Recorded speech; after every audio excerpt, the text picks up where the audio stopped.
দর্শক বন্ধুগণ, সাধক জীবন চ্যানেলে সকলকে স্বাগত জানাই। আজকে শ্রী শ্রী ঠাকুর রামকৃষ্ণের ভাগিনেয় হৃদয়রামের অদ্ভুত দর্শনের কথা। একদিন রাত্রে ঠাকুরকে পঞ্চবটী অভিমুখে যেতে দেখে তাঁর প্রয়োজন হতে পারে ভেবে ঠাকুরের ভাগ্নে হৃদয় গাড়ু ও গামছা নিয়ে তার পিছন পিছন যেতে লাগলেন।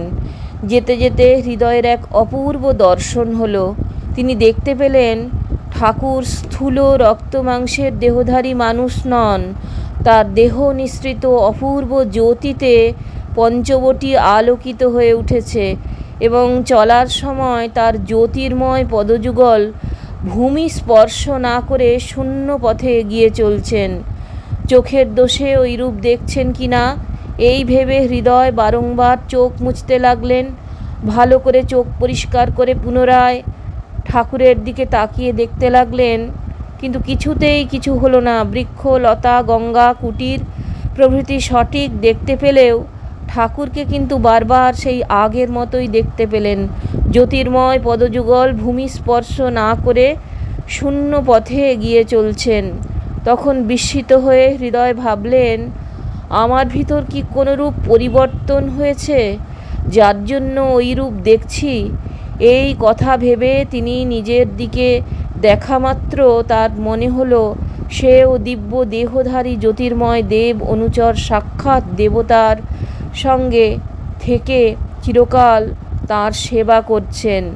মনে হলো সে যেন ওই দেবতার জ্যোতির্ঘন অঙ্গসম্ভূত অংশ বিশেষ এবং তার সেবার জন্য তার ভিন্ন শরীর ধারণপূর্বক পৃথকভাবে অবস্থিতি। এরকম দেখে এবং নিজ জীবনের ঐরূপ রহস্য হৃদয়ঙ্গম করে তার অন্তরে আনন্দের প্রবল বন্যা উপস্থিত হলো। সে তখন উন্মত্তের মতো চিৎকার করে বারবার বলতে লাগলো, ওং রামকৃষ্ণ, ওং রামকৃষ্ণ। আমরা তো মানুষ নহি, আমরা এখানে কেন? চলো দেশে দেশে যাই, জীবোদ্ধার করি, তুমি যাহা আমিও তাই। আরেকটি ঠাকুরের কথা, সুরেন্দ্রনাথ মিত্রের বাড়ির দুর্গাপুজোয় ঠাকুরের দর্শন বিবরণের কথা। 1885 খ্রিস্টাব্দের শেষ ভাগ আশ্বিন মাস শারদীয় পূজা মহোৎসবে কলকাতা নগরীর আবাল বৃদ্ধ বনিতা প্রতি বৎসর মেতে থাকে, সেইভাবেই সকলে মেতে উঠেছে। সে আনন্দের প্রবাহ ঠাকুরের ভক্তদের মধ্যে বিশেষ রূপে অনুভূত হলেও তার বাহ্য প্রকাশের পথে বিশেষ বাধা উপস্থিত হয়েছে। কারণ যাকে নিয়ে তাদের আনন্দোল্লাস তার শরীরই এখন অসুস্থ। ঠাকুর কঠিন গলার রোগে আক্রান্ত। কলকাতার শ্যামাপুকুর পল্লীর একটি দোতলা বাড়ি ভাড়া করে প্রায় মাসাবধি কাল হলো ভক্তেরা তাকে এনে সুপ্রসিদ্ধ চিকিৎসক শ্রীযুক্ত মহেন্দ্রলাল সরকারের ঔষধপথ্যের ব্যবস্থায় তাকে রোগ মুক্ত করার সাধ্যমতো চেষ্টা করছেন। কিন্তু এত করেও ব্যাধির উপশম এ পর্যন্ত কিছু হয়নি। উত্তরোত্তর কঠিন অবস্থার সৃষ্টি হচ্ছে। ঠাকুরের পরম ভক্ত শ্রীযুক্ত সুরেন্দ্রনাথ মিত্র, তাকে ঠাকুর কখনো কখনো সুরেশ মিত্র বলতেন, তার সিমলার বাসভবনে এবছর দুর্গাপুজো করবেন স্থির করেছেন। পূর্বে তাদের বাড়িতে প্রতি বছর দুর্গাপূজা হলেও একবার পুজোতে বিশেষ বিঘ্ন হওয়ায় অনেক দিন বন্ধ ছিল। মিত্রবাড়ির আর কেউই আর পুজো করতে সাহসী হননি। এর আগে দুই একবার কেউ কেউ পূজা করার বিষয়ে উদ্যোগী হলে অপর সকলে তাকে ওই সংকল্প থেকে নিরস্ত করেন। ঠাকুরের বলে বলিয়ান হয়ে সুরেন্দ্রনাথ দৈব বিঘ্নের সময় সমস্ত ভয়কে দূরে সরিয়ে পুজো করার ব্যাপারে কারোর কোনো আপত্তি এবং কোনো ওজর শুনলেন না। তিনি ঠাকুরকে জানিয়ে পুজোর সময় ব্যয়ভার নিজেই বহন করবেন মনস্থির করে শ্রী শ্রী জগদম্বাকে বাড়িতে আনলেন। একটাই তার আক্ষেপ, শরীরের অসুস্থতার জন্য ঠাকুর আসতে পারবেন না। এজন্য সুরেন্দ্রর মন কিছুটা নিরানন্দ। বাড়ির সকলে উপেক্ষা ও বিরক্তিভাজন হয়েও তাতে বিচলিত না হয়ে সুরেন্দ্রনাথ ভক্তির সঙ্গে শ্রী শ্রী জগন্মাতার পূজা আরম্ভ করে দিলেন। পুজোতে আসার জন্য তিনি সকল গুরুভ্রাতা ও আত্মীয় পরিজনদের নিমন্ত্রণ করেছেন। ষষ্ঠী বোধনের পর ভালোই সপ্তমী পূজা শেষ হয়েছে। সেদিন মহাষ্টমী শ্যামপুকুরের বাসায় ঠাকুরের কাছে অনেক ভক্ত এসে ভগবত আলাপ ও ভজন করে আনন্দ করছেন। ডাক্তারবাবু মহেন্দ্রলাল সরকার তিনিও বিকেল 4টার সময় উপস্থিত হয়ে ঠাকুরের শরীরের খবর নিতে এসে তার কাছে বসে রয়েছেন। নরেন্দ্রনাথ এসে গান করছেন।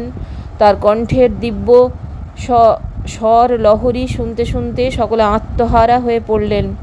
ঠাকুর নরেনের গান শুনে ঘন ঘন সমাধিস্থ হতে লাগলেন। ভক্তদের মধ্যেও কেউ কেউ ভাবাবেশে বাহ্য চৈতন্য হারালেন। এইভাবে আনন্দ প্রবাহে ঠাকুরঘর একদম জমজমাট। দেখতে দেখতে রাত 7:30 বেজে গেল।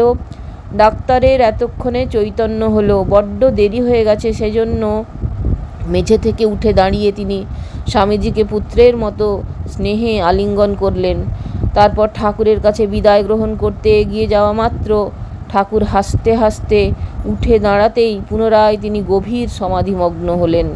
ভক্তেরা কানাকানি করতে লাগলেন, ওই সময় সন্ধি পূজা কিনা, সেই জন্য হয়তো ঠাকুর সমাধিস্থ হয়েছেন। প্রায় আধ ঘন্টা পরে তার সমাধিভঙ্গ হলো।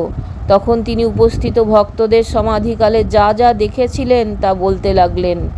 এখান হইতে সুরেন্দ্রর বাড়ি পর্যন্ত একটা জ্যোতি রাস্তা খুলিয়া গেল। দেখলাম তাহার ভক্তিতে প্রতিমায় মার আবেশ হইয়াছে। তৃতীয় নয়ন দিয়া জ্যোতিরশ্মি নির্গত হইতেছে। দালানের ভেতরে দেবীর সম্মুখে দীপমালা জ্বালিয়া দেওয়া হইয়াছে।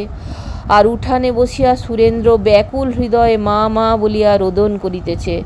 পরক্ষণেই তিনি ভক্তদের উদ্দেশ্যে বললেন, তোমরা সকলে তার বাটিতে এখনই যাও। তোমাদের দেখলে আমার সুরেন্দ্রর মন প্রাণ শীতল হবে। এটা ঠাকুরের ভক্তদের কাছে আকুতি মনে করে উপস্থিত ভক্তরা ঠাকুরকে প্রণাম করে স্বামী বিবেকানন্দ প্রমুখ সকলে সুরেন্দ্রনাথের বাড়িতে গেলেন। সেখানে উপস্থিত হয়ে তাকে জিজ্ঞাসা করে তারা অবগত হলেন বাস্তবিকই দালানে ঠাকুর যে স্থানের কথা বলেছিলেন সেই স্থানেই দীপমালা জ্বালানো হয়েছিল এবং সুরেন্দ্রনাথ প্রতিমার সামনে উঠানে বসে প্রাণের আবেগে মা মা বলে প্রায় 1 ঘন্টা সময় ধরে বালকের মতো উচ্চৈঃস্বরে কান্না করেছিলেন। ঠাকুর সমাধিকালে যা যা প্রত্যক্ষ করেছিলেন তা বাস্তবের সঙ্গে মিলে যাওয়ায় ভক্তগণ বিস্ময়ে আনন্দে অভিভূত হয়ে গেলেন। জয় রামকৃষ্ণ, জয় মা শারদা, জয় গুরুদেব, জয় গুরুদেব, জয় ঠাকুর, জয় মা, জয় স্বামীজি মহারাজের জয়। দর্শক বন্ধুগণ, যদি ভালো লাগে তাহলে অবশ্যই চ্যানেলটা একটা লাইক শেয়ার সাবস্ক্রাইব করার অনুরোধ রইল। আর সকলকে অজস্র ধন্যবাদ চ্যানেলটা দেখবার জন্য। নমস্কার।